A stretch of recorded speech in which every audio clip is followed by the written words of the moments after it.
الله كان عليكم رقيبا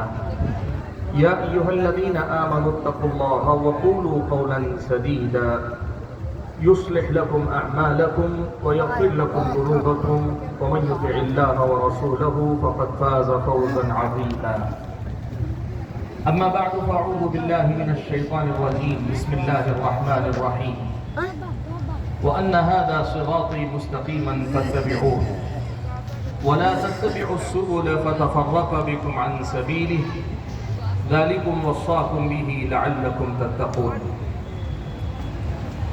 لائق صد احترام صدر اجلاس،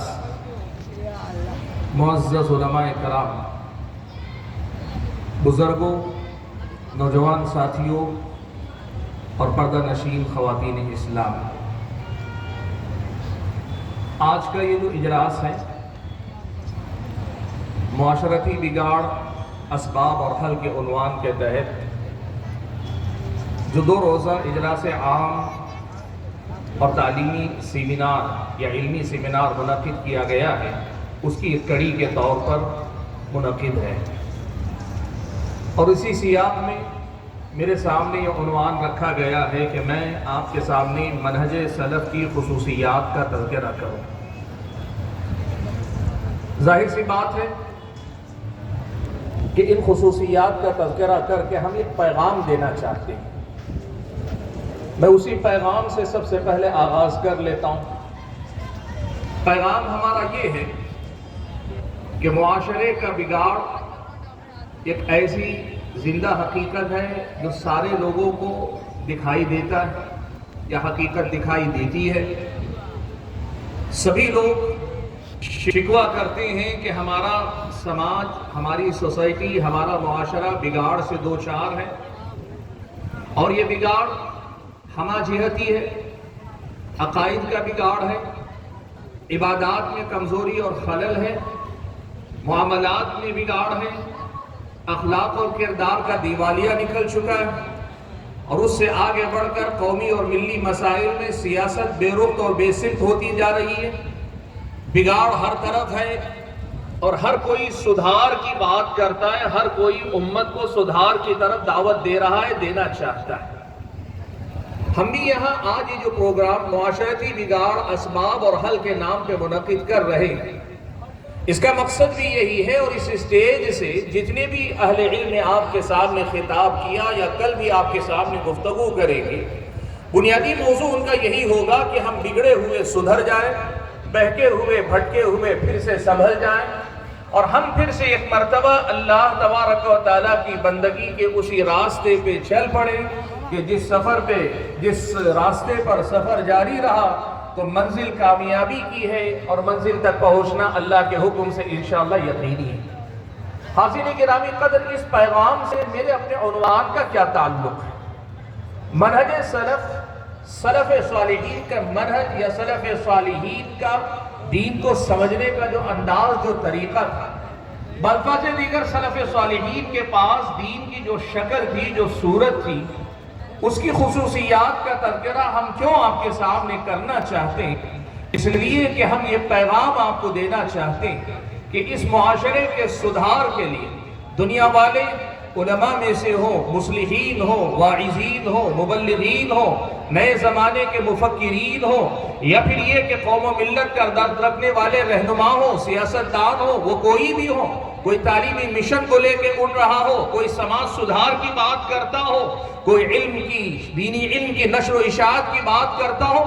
چاہے آپ اور ہم جتنے بھی اپنے منصوبے لائیں، قرآن و سنت میں یہ حقیقت واضح طور پر بتا دی گئی ہے کہ اس امت کا سدھار بگاڑ کے بعد اگر ہوگا تو ہمیشہ واپس الٹے قدم سفر کر کے ہی ہوگا۔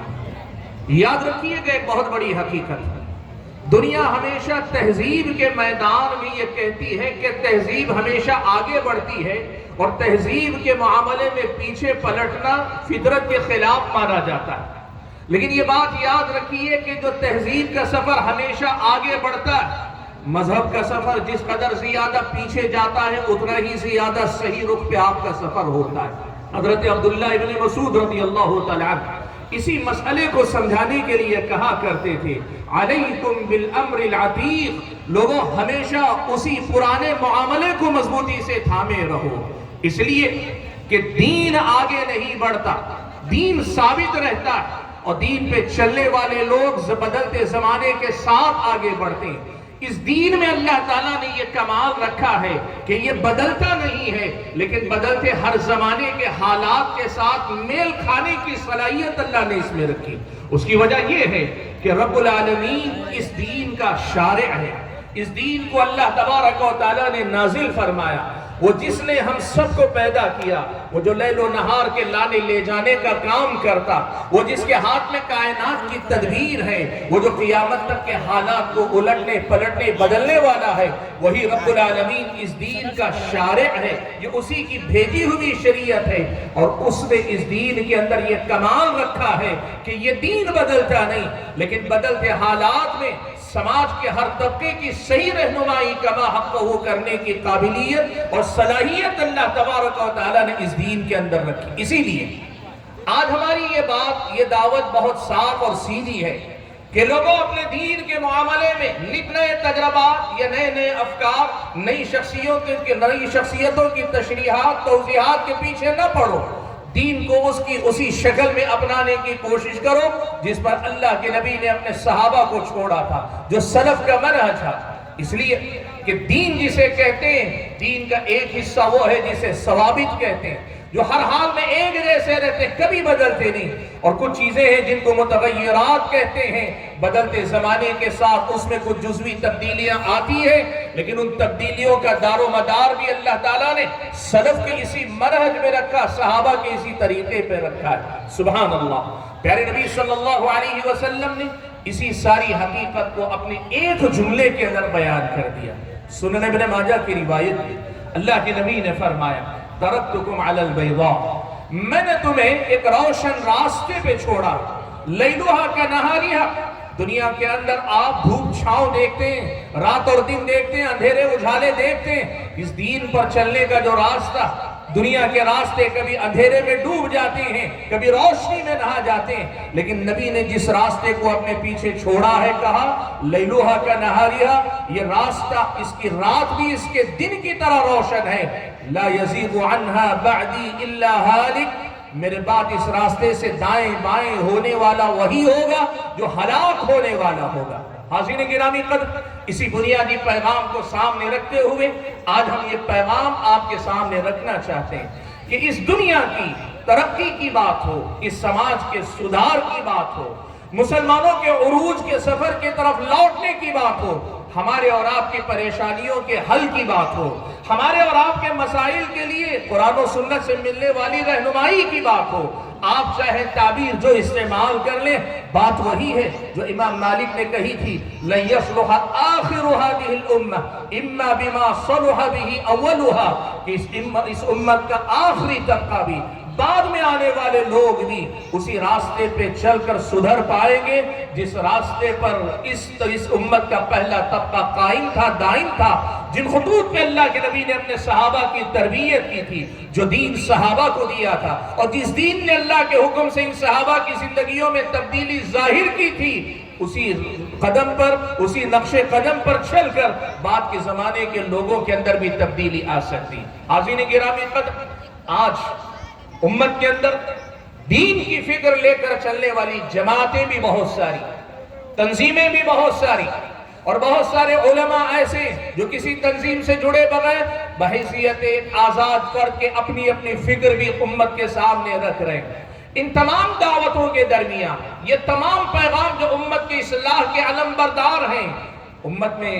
بگاڑ کو سدھار میں بدلنے کے دعوے دار ہیں، ان میں منہج سلف کی طرف دی جانے والی اس دعوت کا کیا امتیاز ہے، اس میں کیا خاص بات ہے، کیوں اسی کی پیروی کی جائے، ساری دعوتوں میں اسی دعوت کو کیوں اپنایا جائے، یہ آج کا وہ نقطہ ہے جسے مجھے آپ کے سامنے واضح کرنا ہے۔ بھائیو، اس کی وجہ یہ ہے